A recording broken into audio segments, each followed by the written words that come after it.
नमस्कार, news India देख रहे हैं आप। मैं हूं कुंदन जमैर। आम आदमी पार्टी प्रमुख और दिल्ली के मुख्यमंत्री अरविंद केजरीवाल का पटियाला शांति मार्च शुरू हो गया है। इसके लिए सुबह से ही पार्टी वर्कर्स शहर के शेरावला गेट पर एकत्र हो गए थे। इसमें पटियाला के साथ साथ संगरूर, बरनाला, फतेहगढ़ साहिब, मोहाली, लुधियाना से आए आम आदमी पार्टी के वर्कर बड़ी संख्या में शामिल हुए हैं। तो ये पटियाला से ये तस्वीरें हम आपको दिखा रहे हैं। बड़ी संख्या में यहां पर लोगों की मौजूदगी है, आम आदमी पार्टी के कार्यकर्ताओं की मौजूदगी है।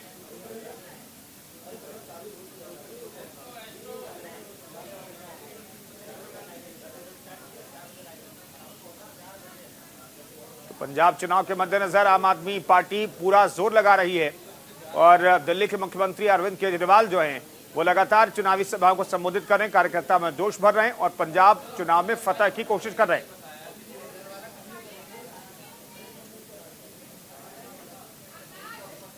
तो पंजाब में अब चुनाव करीब हैं, ऐसे में सभी दल चुनावी तैयारियों में जुटे हैं। इसी के तहत लुधियाना में बीजेपी ने एक वेबसाइट लॉन्च की है। वेबसाइट के जरिए लोगों से बीजेपी का सदस्य बनने की अपील की जा रही है।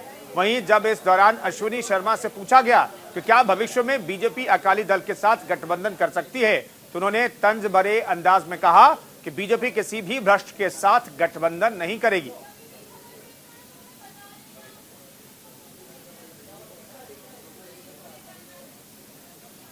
जीएसटी काउंसिल में भारत सरकार का भी एक वोट है और देश के हर एक प्रदेश का एक एक वोट है। सभी लोग सर्वसम्मति से मिलकर के ऐसे विषयों पर निर्णय करते हैं।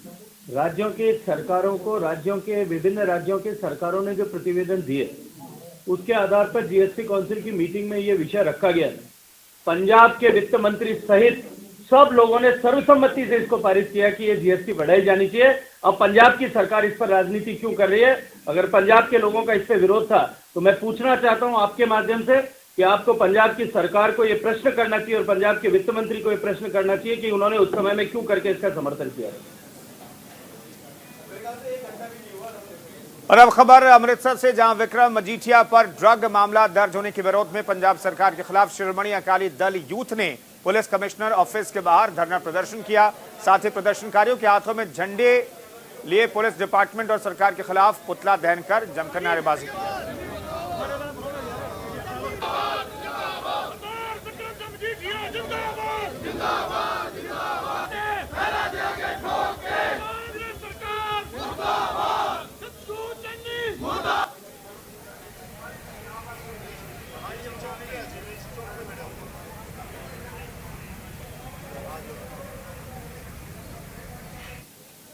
ਅੱਜ ਜਿਹੜਾ ਪ੍ਰੋਟੈਸਟ ਹੈ ਇਹ ਯੂਥ ਅਕਾਲੀ ਦਲ ਵੱਲੋਂ ਜਿੱਥੇ ਪੰਜਾਬ ਭਰ ਦੇ ਵਿੱਚ ਹੋ ਰਿਹਾ ਹੈ।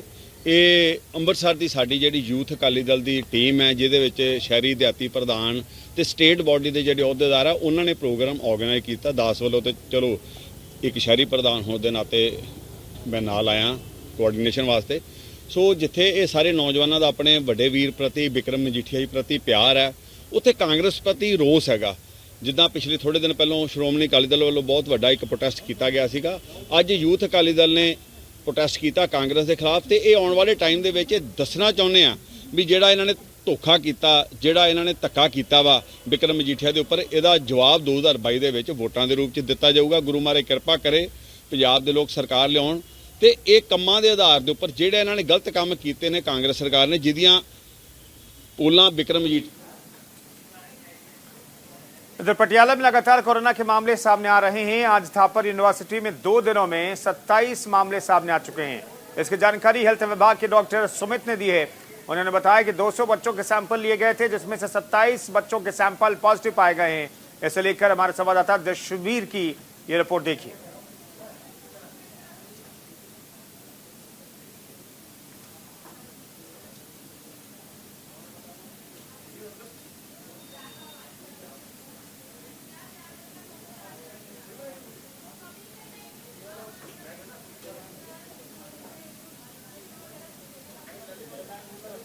एक बड़ी खबर इस बीच आपको बताते हैं, पुणे से आ रही है, जहां पर क्राइम ब्रांच के इंस्पेक्टर ने आत्महत्या की है। इंस्पेक्टर शिल्पा चौहान ने खुदकुशी कर ली है। इस वक्त की बड़ी खबर हम आपको बता रहे हैं। इंस्पेक्टर शिल्पा चौहान ने खुदकुशी की है। उनकी तैनाती पुणे क्राइम ब्रांच में थी। इंस्पेक्टर के तौर पर वो काम कर रही थी, लेकिन उन्होंने खुदकुशी कर ली है।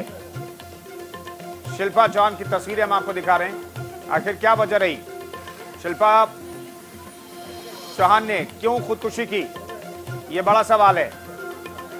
पुणे क्राइम ब्रांच में तैनात इंस्पेक्टर ने खुदकुशी की है। इंस्पेक्टर की पहचान शिल्पा चौहान के तौर पर हुई है, लेकिन खुदकुशी के पीछे वजह क्या है, यह फिलहाल स्पष्ट नहीं हुआ है। मनीष अवस्थी हमारे एडिटोरियल डायरेक्टर इस खबर पर बातचीत करने के लिए फोन लाइन पर मौजूद हैं। मनीष जी, क्या जानकारी मिल रही है? देखिए, इस समय जो जानकारी है शिल्पा चौहान नाम की पुलिस निरीक्षक यानी कि police inspector crime branch social service branch में जिनका कुछ दिनों पहले तबादला हुआ था, उन्होंने आज अपने विश्रांतवाड़ी, पुणे के विश्रांतवाड़ी इलाके में उनका जो घर था वहां पर अपनी चुन्नी से गले में फंदा बांधकर उन्होंने आत्महत्या की है। इसकी हालांकि कारण और वजह अभी तक सामने नहीं आ पाई है, ना ही कोई सुसाइड नोट पुणे पुलिस को मिला है, लेकिन जहां तक जानकारी आ रही है इसके मुताबिक पुलिस का ये कहना है कि वो मानसिक दबाव में रही होंगी और कारणों का पता किया जा रहा है। शुक्रिया मनीष जी इस खबर पर जानकारी देने के लिए आपका। तो पुणे क्राइम ब्रांच में तैनात शिल्पा चौहान नाम की एक इंस्पेक्टर ने खुदकुशी कर ली है। फिलहाल खुदकुशी के पीछे की वजह स्पष्ट नहीं हुई है। वजहों की तलाश में पुलिस जुटी हुई है। उनके आवास पर दुपट्टे से उनके शव को लटका हुआ पाया गया। पटियाला में लगातार कोरोना के मामले सामने आ रहे हैं। थापर यूनिवर्सिटी में 2 दिनों में 27 मामले सामने आ चुके हैं।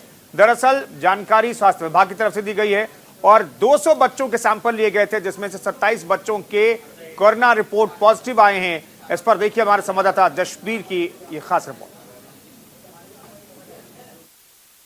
पटियाला में कोरोना ने अपने पैर पसारने शुरू कर दिए हैं। इस समय हम जहां थापर यूनिवर्सिटी में खड़े हैं, जहां पे कल 199 सैंपल कोरोना के लिए नोट किए गए थे, जिसमें 23 ऐसे कोरोना पॉजिटिव आए हैं और कल ही प्रशासन ने इसको कंटेनमेंट जोन घोषित कर दिया। आप तस्वीरों में देख सकते हैं यहाँ पे आवाजाही बहुत कम कर दी और आने जाने वाले को सभी को यहाँ पे चेक किया जाता है और उनके कोरोना पॉजिटिव है या नहीं है उसके लिए उनकी यहाँ पे तफ्तीश की जा सकती है। जगह जगह पर उन्होंने कोरोना के रोकने के लिए और कोरोना के रोकथाम के लिए जो भी इंतजाम करने होते हैं वो उन्होंने शुरू कर दिए। आप देख सकते हो, तस्वीरें देख सकते हो थापर यूनिवर्सिटी पटियाला, जो कि यहाँ पे बहुत मशहूर यूनिवर्सिटी है, जहाँ पे कई ऐसे केस 23 केस पॉजिटिव आए हैं। अगर पटियाला की बात करें तो कल पटियाला में 29 केस और कोरोना के पाए गए हैं और प्रशासन की नींद यहाँ पे उड़ गई है और प्रशासन कोरोना को रोकने के लिए बहुत से इंतजाम कर रहा है, क्योंकि पटियाला में कई ऐसी रैली हो रही है और कई जगह पे भीड़ इकट्ठी हो रही है, जिसको प्रशासन को देखना होगा कि कोरोना को रोकने के लिए उनको क्या क्या इंतजाम करने जाए। क्योंकि देखने को मिला है कि यहाँ पे कोई भी सोशल डिस्टेंसिंग का ध्यान नहीं देता और ना ही कोई मास्क वगैरह डालता है। प्रशासन को चाहिए कि यहाँ पे सख्ती बरते। पटियाला से कैमरामैन साहिल के साथ Jasbir Singh. Centre for education growth and research के 8वें हायर एजुकेशन समिट में देश भर के शिक्षाविद शामिल हुए। नोएडा के मारवा स्टूडियो में आयोजित समिट में निम्स ग्रुप के चेयरमैन डॉक्टर बलबीर सिंह तोमर को मेडिकल एजुकेशन के क्षेत्र में अभूतपूर्व योगदान के लिए लाइफ टाइम अचीवमेंट अवार्ड से सम्मानित किया गया। साथ ही निम्स ग्रुप को कुल 6 अवार्ड मिले। The Lifetime Achievement Award 2021 to none other than Professor Balbir S. Tomar, Chancellor, NIMS University, Rajasthan.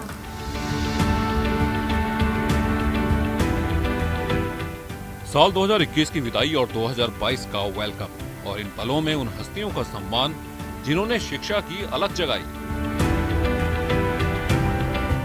शिक्षा के जरिए देश का मुस्तकबिल संवारा, देश के युवाओं के सपनों को सच किया। देश की राजधानी दिल्ली से सटे नोएडा में देश की टॉप एजुकेशन लीडरशिप का जमावड़ा लगा। Centre for education growth and research का 8वां हायर एजुकेशन समिट नोएडा में आयोजित किया गया। नोएडा के मारवा स्टूडियो में देश भर के शिक्षाविद जुटे। इस मौके पर निम्स ग्रुप के चेयरमैन डॉक्टर बलबीर सिंह तोमर को मेडिकल एजुकेशन के क्षेत्र में अभूतपूर्व योगदान के लिए लाइफ टाइम अचीवमेंट अवार्ड से सम्मानित किया गया। ये जो है बहुत अच्छे थिंक्स टैंक्स का ग्रुप है, इसमें कि 70 से ज़्यादा वाइस चांसलर्स हैं, बहुत एकेडमिशियंस हैं इसके अंदर और ये देश की एकेडमिक शिक्षा के लिए, पढ़ाई के लिए, हर तरीके से तरक्की करने के लिए ये रास्ता बताते हैं, डिस्कस करते हैं। और ये बहुत अच्छा पैनल है, बहुत अच्छा ये ग्रुप है जहाँ की मतलब बड़े बड़े विद्वान जुड़े हुए हैं इससे, और इनसे हमको नई नई बातें पता पड़ती हैं, उसको हम लोग प्रैक्टिकल लाइफ में लाते हैं। ये बड़ा अच्छा लगा। निम्स ने काफ़ी प्रोग्रेस की है और निम्स एक बहुत मल्टी डिसिप्लिनरी बहुत बड़ी यूनिवर्सिटी है। हमारे यहाँ के साथ के लोग हैं, उन्होंने बहुत अच्छा मेहनत किया है। उसे निम्स यूनिवर्सिटी को के विभिन्न कॉलेजों को अवार्ड किया गया है, निम्स यूनिवर्सिटी को अवार्ड दिया गया है, इसके लिए मैं सबको बधाई देता हूँ। देखिए, ऑनलाइन पढ़ाने को तो मैंने पढ़ा दिया। मैंने अपने नोट में कहा भी था कि ऑनलाइन पढ़ाई से पढ़ाई तो हो जाती है, लेकिन बच्चे का एक जो है मल्टी डेवलपमेंट जो होता है वो नहीं हो पाता। तो कहीं ना कहीं जैसा मैंने कहा कि हमको कुछ ऐसा टेक्निकली करना पड़ेगा कि बच्चे वर्चुअली उसको देखें, प्रैक्टिकल करें, जो कि अभी संभव नहीं हो पा रहा है। ऑनलाइन से हम लोग नहीं कर पा रहे हैं इतना, इसलिए एक मिक्सअप तरह करना पड़ेगा कि क्योंकि कोरोना ऐसे मैंने बताया अभी ये साल दो खींचेगा, हल्का फुल्का खिंचता रहेगा। तो हमको कुछ नई चीज़ें हैं, वर्चुअल चीज़ें पैदा करनी पड़ेंगी, जिससे कि हमारे बच्चे जो हैं सिर्फ ऑनलाइन पढ़ने के बाद उनका एक जो है ओवरऑल डेवलपमेंट नहीं हो पाता। एजुकेशन समिट में निम्स ग्रुप का जलवा देखने को मिला। ग्रुप को कुल 6 अवार्ड मिले। इनमें best university in India 2021, best hotel management college in north India industry interface 2021, best management college in India for placement award 2021 का best journalism and mass communication college in Rajasthan award भी निम्स को ही मिला। Best engineering in India for placement 2021 का award भी निम्स को मिला। NIMS group के लोगों के चेहरे तब खिल उठे जब चेयरमैन डॉक्टर बलवीर सिंह तोमर को लाइफ टाइम अचीवमेंट अवार्ड 2021 से नवाजा गया। इस मौके पर निम्स यूनिवर्सिटी के doctor Sachin Batra, doctor Manish Shrivastava, doctor Shagun Manathan, Akhil Goyal, doctor Sandeep Tripathi को भी सम्मानित किया गया। इस मौके पर नेशनल बोर्ड ऑफ एक्रेडिटेशन के चेयरमैन प्रोफेसर के अग्रवाल ने अवार्ड विजेताओं को बधाई दी। उन्होंने हायर एजुकेशन में बदलती जरूरतों के लिहाज से नए प्रयोगों की सराहना की। CEGR जैसे शिक्षा के स्टेक होल्डर के सामने कुछ नए टारगेट रखे। शिक्षा के क्षेत्र में बदलाव सदा से ही आता रहा है। कोविड से पहले भी हमने इंडस्ट्रियल रेवोल्यूशन 4.0 आ गया था, जिसकी वजह से बदलाव आने शुरू हो गए थे। अनफॉर्चुनेटली कोविड आया तो कोविड का इम्पैक्ट इतना ज़्यादा था कि जो बाकी छोटे छोटे बदलाव थे वो बीच में रह गए। कोविड की वजह से बहुत बड़े बदलाव आ गए। उसके बाद भारत में पर्टिकुलरली नेशनल एजुकेशन पॉलिसी भी कोविड के पीरियड के बीच में ही आ गई। वो भी बहुत बड़ा बदलाव अपने आप में है, लेकिन जैसा कि ह्यूमन टेंडेंसी होती है, हम नेगेटिव को ज़्यादा याद रखते हैं पॉजिटिव के बजाय। तो नेशनल एजुकेशन पॉलिसी का भी इम्पैक्ट कहीं कोविड में थोड़ा दब गया। तो अब हम सब लोग सोचते हैं कोविड की वजह से सब कुछ हुआ। कोविड की वजह से सब कुछ नहीं हुआ। जैसे ऑनलाइन एजुकेशन है, हमारे हिसाब से ये पहले भी होना चाहिए था। वो ठीक है, थोड़ा रेजिस्टेंस होता है, और इस समय सारे टीचर्स ने कोऑपरेट किया। ऑनलाइन एजुकेशन हुआ, ऑनलाइन असेसमेंट हुआ। कुछ कमियां भी रहीं, क्योंकि ऑनलाइन एजुकेशन के लिए हमारे टीचर्स को कभी एक दिन का समय भी नहीं मिला कि उसकी तैयारी ठीक से कर सकें। 8वें हायर एजुकेशन समिट में शिक्षा से जुड़ी कई विषयों पर चर्चा की गई। CEGR के प्रेसिडेंट डॉक्टर संदीप मारवाहा ने कोरोना काल को एजुकेशन सेक्टर के लिए नई चुनौतियों वाला वक्त बताया। बच्चों की जरूरतों के लिहाज से ऑनलाइन क्लासेस में क्या बदलाव हो सकते हैं, इस पर भी खुलकर बात हुई। 34 साल के बाद भारत में नई एजुकेशन पॉलिसी आई है और एक बहुत बड़ी समस्या ये उभर के ऊपर आई है कि बहुत सारे स्कूल और कॉलेज पहले तो उसे समझ नहीं सके, और जो समझ सके वो उसकी निंदा करते रहे, और बहुत सारों ने अब तक उस पूरी पॉलिसी को अडेप्ट करने की भी कोशिश नहीं की है। CEGR का पहला सबसे बड़ा काम इस साल यही रहेगा कि अगर हमें हद तक भी जाना पड़े, एक इंडिविजुअल तक भी जाना पड़े, हम लोग पूरी कोशिश करेंगे कि लोगों को न्यू एजुकेशन पॉलिसी के बारे में बताया जाए, उसे समझाया जाए। एजुकेशन समिट में निम्स यूनिवर्सिटी की डायरेक्टर स्टूडेंट वेलफेयर दीक्षा शर्मा भी मौजूद रही। दीक्षा शर्मा न्यूज इंडिया चैनल की मैनेजिंग डायरेक्टर भी हैं। जाहिर है, कोरोना काल में जिस तरह से एजुकेशनल संस्थाओं ने आगे बढ़कर छात्रों को राह दिखाई, वो काबिले तारीफ है। Bureau report, news India. बढ़ते कोरोना के मामले को लेकर हरियाणा के स्वास्थ्य मंत्री अनिल विज ने मुख्य सचिव को पत्र लिखा है। पत्र लिखकर उन्होंने प्रदेश में रैलियों जुलूस पर रोक लगाने की सिफारिश की है। इसके साथ ही अनिल विज ने कोरोना नियमों की सख्ती से पालना कराने की भी अपील की है। वहीं विज ने कहा है प्रदेश में 15 से 18 साल तक के बच्चों का 3 जनवरी से वैक्सीनेशन शुरू हो जाएगा। और लोग बड़ी संख्या में खुद आ रहे हैं हमारे टीकाकरण केंद्रों पर और इंजेक्शन लगवा रहे हैं। 3 तारीख से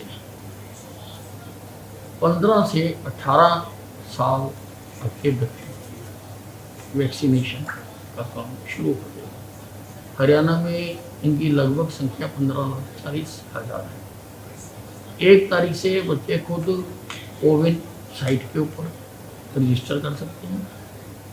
ये जो हमारी फैसिलिटीज चल रही हैं टीकाकरण की, उनमें जाकर टीका लगवा सकते हैं। वहाँ पर बच्चों के लिए लाइन अलग लगाई जाएगी और उनका टीकाकरण करने के लिए स्टाफ भी अलग से लगाया जाएगा। और सिविल सर्जन सुविधा अनुसार देखेंगे कि अगर कहीं पर अलग सेंटर बच्चों के लिए ही बनाना है तो बच्चों के लिए अलग सेंटर बनाया जा सकेगा। बच्चों को कोवैक्सीन ही लगाई जाएगी। हरियाणा के स्वास्थ्य मंत्री ने रैलियों और जुलूसों पर पाबंदी की मांग की है क्योंकि कोरोना के मामले बढ़ रहे हैं। नए बने स्थानीय निकाय मंत्री डॉक्टर कमल गुप्ता ने पंचकुला नगर का औचक निरीक्षण किया। इस दौरान उन्होंने सभी ब्रांचों में इंस्पेक्शन की, साथ ही अटेंडेंस रजिस्टर को भी चेक किया। निरीक्षण के दौरान कुछ कर्मचारी गैर हाजिर पाए गए।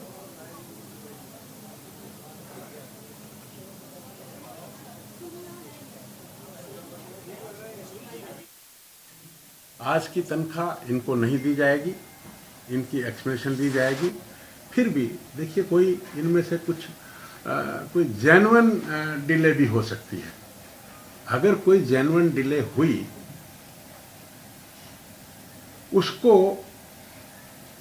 छोड़ा जा सकता है। कोई तो ये सब अधिकारी जिनका नाम आप बता सकें जो मौके पर? ये सब इंक्वायरी के बाद होगा। सर आपने मतलब मौके पर पहुंच कर केवल हाजिरी रजिस्टर का या और चीजों को निरीक्षण किया या फिर या पेंडेंसी भी कोई देखी है? नहीं, पेंडेंसी मैंने उसका जिक्र किया है और मैंने ये यहाँ कहा है कि कोई भी फाइल, अब कल नया वर्ष है, नए वर्ष की मैं आपको शुभकामनाएं भी देता हूँ, पूरी जनता को शुभकामनाएं देता हूँ।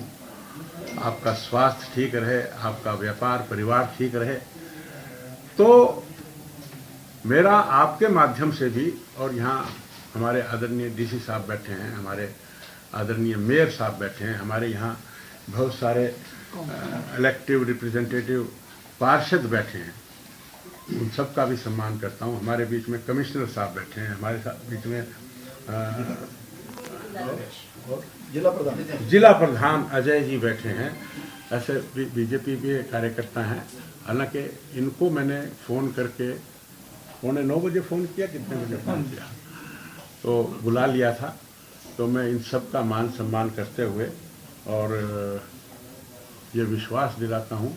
हाँ, वो फाइल की जो बात आप कर रहे थे उसमें मैंने ये कहा कि 1 दिसंबर से पहले की फाइल किसी भी तरह की अगर वो हमारे ऑफिस में पड़ी है तो वो जिसका भी काम है उसके साथ हम जाति कर रहे हैं और हम बहुत बड़ा पाप कर रहे हैं।